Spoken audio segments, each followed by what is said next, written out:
नमस्कार, आप सभी का स्वागत है रेडियो द्वारका फटाफट में। आज हम आपको बताने जा रहे हैं शकुंतला पोद्दार वेलफेयर फाउंडेशन के 7वें एनुअल डे प्रोग्राम के बारे में। और ये प्रोग्राम हुआ था कम्युनिटी हॉल शहीद भगत सिंह अपार्टमेंट द्वारका सेक्टर 14 में, और इसका थीम था पावर ऑफ एजुकेशन। इस कार्यक्रम के मुख्य अतिथि थे श्री अनिल गोनाली, जो कि रिटायर्ड वाइस एयर मार्शल हैं। और आपको यहाँ बता दें कि शकुंतला पोद्दार वेलफेयर फाउंडेशन की जो पाठशाला है वो चलती है सैनिक नगर मटियाला में। आइए अब आपको लेके चलते हैं इस कार्यक्रम में।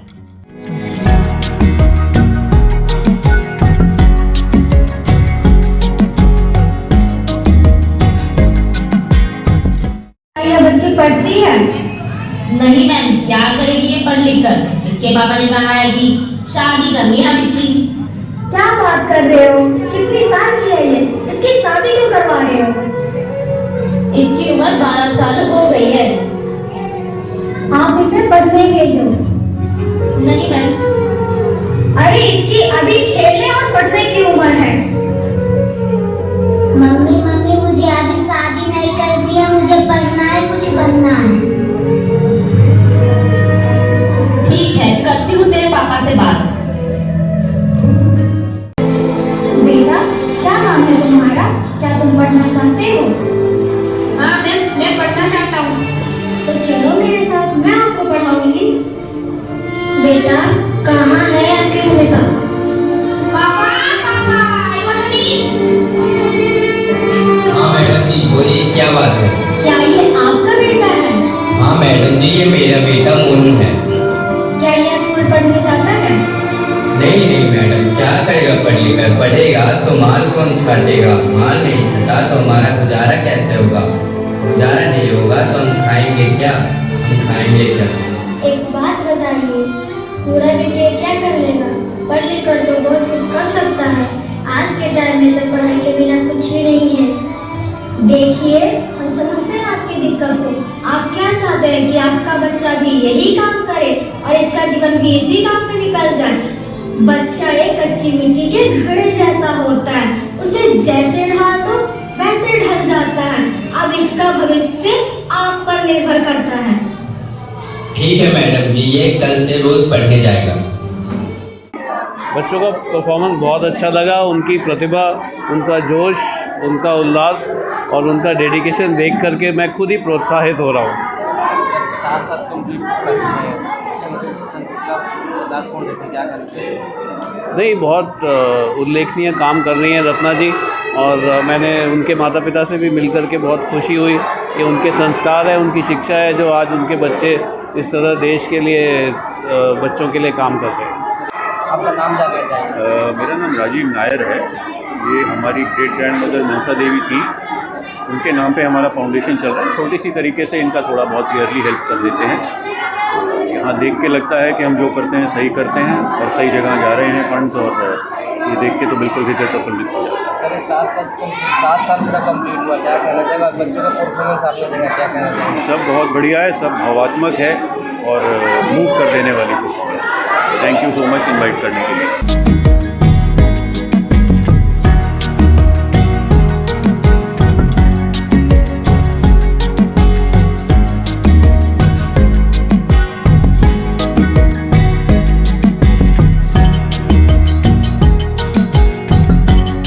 मेरा नाम हर्षित है और मैं डायरेक्टर ऑफ फाइनेंस हूँ कंपनी एटलेंट टेक्नोलॉजीज़। इस साल का CSR फंड हम लोगों ने शकुंतला पोद्दार फाउंडेशन को दिया, और ये इस साल हम लोग उनके साथ जुड़े हैं ताकि उनको हम मदद कर पाएँ, जो भी वो स्लम के बच्चों के पढ़ाई के लिए, उनके एजुकेशन के लिए, उनके वुमेन एम्पावरमेंट के लिए, उनके हेल्थ के लिए कर रही हैं। और आज उनका 7th एनुअल डे फंक्शन था।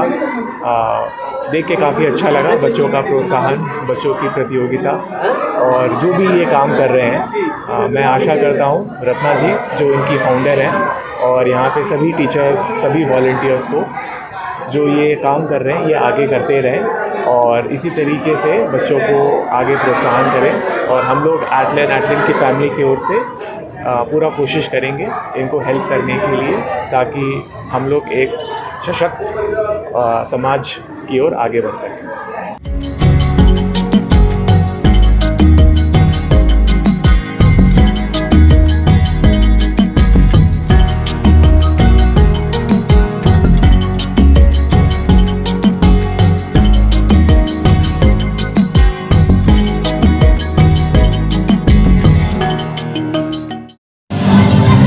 गुड मॉर्निंग बच्चों, बैठ जाइए।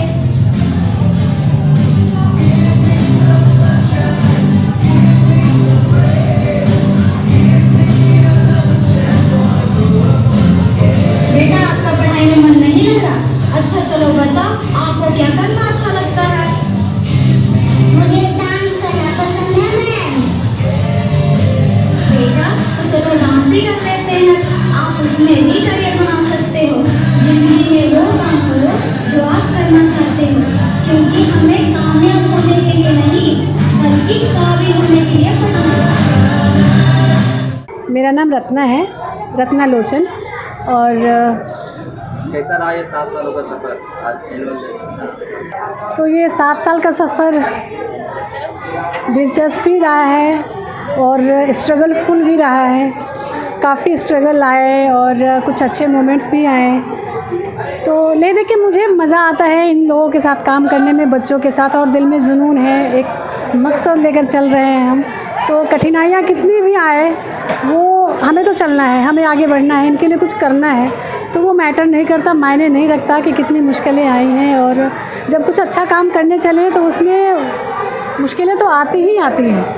आप अगर सही रास्ते पर चल रहे हो तो आपको इतना आसान नहीं होता उस रास्ते पर चलना, लेकिन जब दिल में जुनून है और मन में विश्वास है कि आप कुछ कर सकते हैं और करना है, तो सारी चीज़ें ना फिर आसान हो जाती हैं, आसान लगने लगती हैं। कितने और बच्चे से शुरुआत किया था आपने? आज कितने बच्चे हैं आपके? हमने इस एनजीओ की शुरुआत 4 बच्चों से किए थे और आज हमारे पास 160 बच्चे, 150 के आसपास बच्चे हैं जो कि स्कूल नहीं जाते। रीज़न्स अलग अलग हैं, किसी के घर में फाइनेंशियल प्रॉब्लम है, किसी के पास काम है, झुग्गी झोपड़ी में मम्मी के साथ मिलके काम करते हैं बच्चे, फादर के साथ मिलके काम करते हैं बच्चे, घरों से पूरा उठाते हैं। तो सबके यहाँ अलग अलग रीज़न है, अलग अलग प्रॉब्लम्स हैं। और मुझे लगा कि अगर बच्चों के लिए कुछ करना है तो एक ही चीज़ है जिससे इनकी लाइफ सुधर सकती है, वो है शिक्षा। शिक्षा से सही मायने में इंसान बनता है। तो इसीलिए मुझे शिक्षा का रास्ता सबसे बेटर लगा और इसके लिए हम आगे बढ़ रहे हैं। तो आपने बताया कि फैमिली के साथ ही लोग भी काम करने जा रहे हैं। बिल्कुल। उनके पास से लेके आना, पढ़ाना, उनके वो पैसे कमाए बंद हो जाना, कितना मुश्किल था आपके लिए, उनके लिए? बहुत ज़्यादा। और आज भी हमें काउंसलिंग देनी पड़ती है। हम हर सप्ताह में कम से कम 2 दिन तो इनके घर पे राउंड लगाते हैं, फील्ड वर्क करते हैं कि अगर कोई बच्चा अब्सेंट हो रहा हो, किस वजह से वो अब्सेंट हो रहा है, क्योंकि घर में मम्मी के साथ फादर के साथ उनको काम करना पड़ता है। तो कभी वो टाइम से आ पाते हैं, कभी लेट हो जाता है, कभी नहीं आ पाते हैं।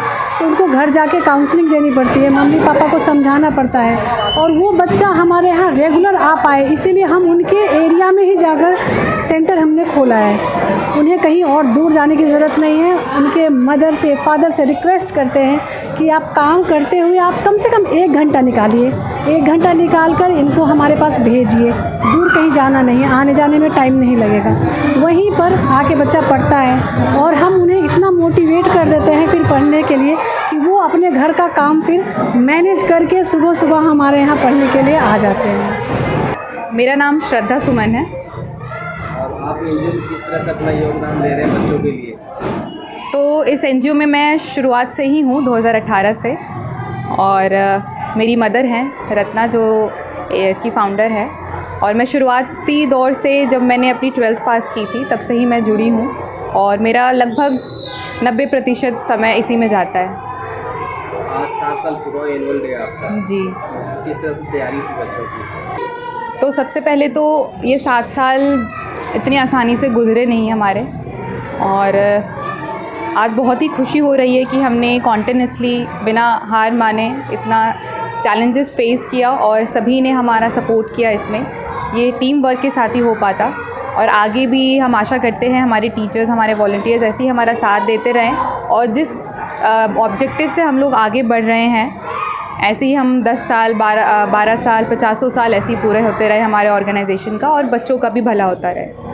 थीम क्या था इवेंट का? तो सर आज का थीम हमारा हमने रखा था पावर ऑफ एजुकेशन। तो इसमें हमारा जैसे हमारा मेन एरिया ही एजुकेशन है, और एजुकेशन ही एक ऐसा हथियार है जिससे हम अपनी पूरे समाज को आगे बढ़ा सकते हैं, समाज को क्या, देश को और पूरी दुनिया को। और अगर एजुकेशन ही नहीं रहेगा तो एक इंसान और एक डेवलप इंसान और जानवर में क्या ही फ़र्क रहेगा। तो हम एजुकेशन में इन बच्चों को सिर्फ हस्ताक्षर करना नहीं सिखाना चाहते, हम उनको शिक्षित करना चाहते हैं कि वो अपनी ज़िंदगी में कहीं हार ना माने और डीमोटिवेट ना हो। तो इसी मकसद से हमने एजुकेशन का थीम रखा, जो कि हमारा मेन एरिया ही है। हमने अपना ही रियल लाइफ स्टोरीज़ बताया इन बच्चों के साथ, जो हम लोग स्लम एरिया में देखते हैं, क्या क्या स्ट्रगल आता है, इन बच्चों को क्या क्या स्ट्रगल आता है और इन बच्चों में क्या क्या चेंजेस आया है। तो आज हमने वही अपने कहानी के माध्यम से दिखाया इन दर्शकों को, एंड आई गेस ये मैसेज हमारा उन तक पहुंचा भी।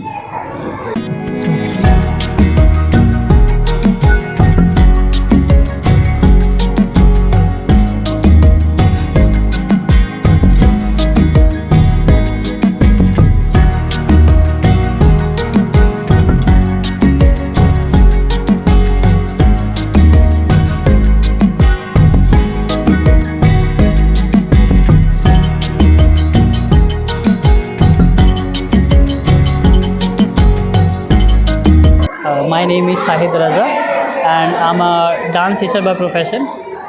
इस NGO में शकुंतला पोद्दार वेलफेयर फाउंडेशन में मैं इस 1 अप्रैल से मैंने ज्वाइन किया था एज अ वॉलंटियर, किसी मेरे फ्रेंड के थ्रू। इन्होंने मुझे इनवाइट किया था कि आप डांस कराइए एनुअल फंक्शन में। मैं काफ़ी स्कूल में डांस टीचर रह चुका हूँ, अराउंड अभी भी मेरे 3 से 4 स्कूल्स हैं जिसमें as a permanent dance teacher मैं रह चुका हूँ और करता भी आ रहा हूँ मैं। तो मैं सोचा ठीक है, NGO वाले बच्चों के साथ मैंने कभी ट्राई नहीं किया था, ये मेरा फर्स्ट एक्सपीरियंस था।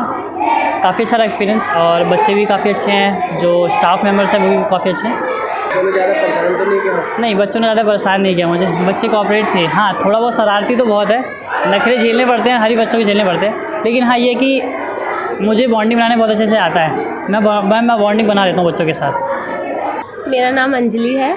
मेरा नाम राधा है। आप बताइए NGO में किस तरह से आप बच्चों को पढ़ाते हैं, कितना मुश्किल आता है? NGO में बच्चों को पढ़ाना मुश्किल तो है, क्योंकि ये बच्चे स्लम के बच्चे हैं, इन्हें वैसी एजुकेशन नहीं मिली जो नॉर्मल बच्चों को मिलती है। इन्हें इनके घर से इन्हें यही नहीं पता कि पढ़ाई का इनके जीवन में महत्व क्या है। तो पहले इन्हें प्यार से समझाना, इन्हें बैठना सिखाना, तब आगे इन्हें पढ़ाई। जब इन्हें पढ़ाई का महत्व नहीं पता होगा तो ये पढ़ाई कैसे करेंगे।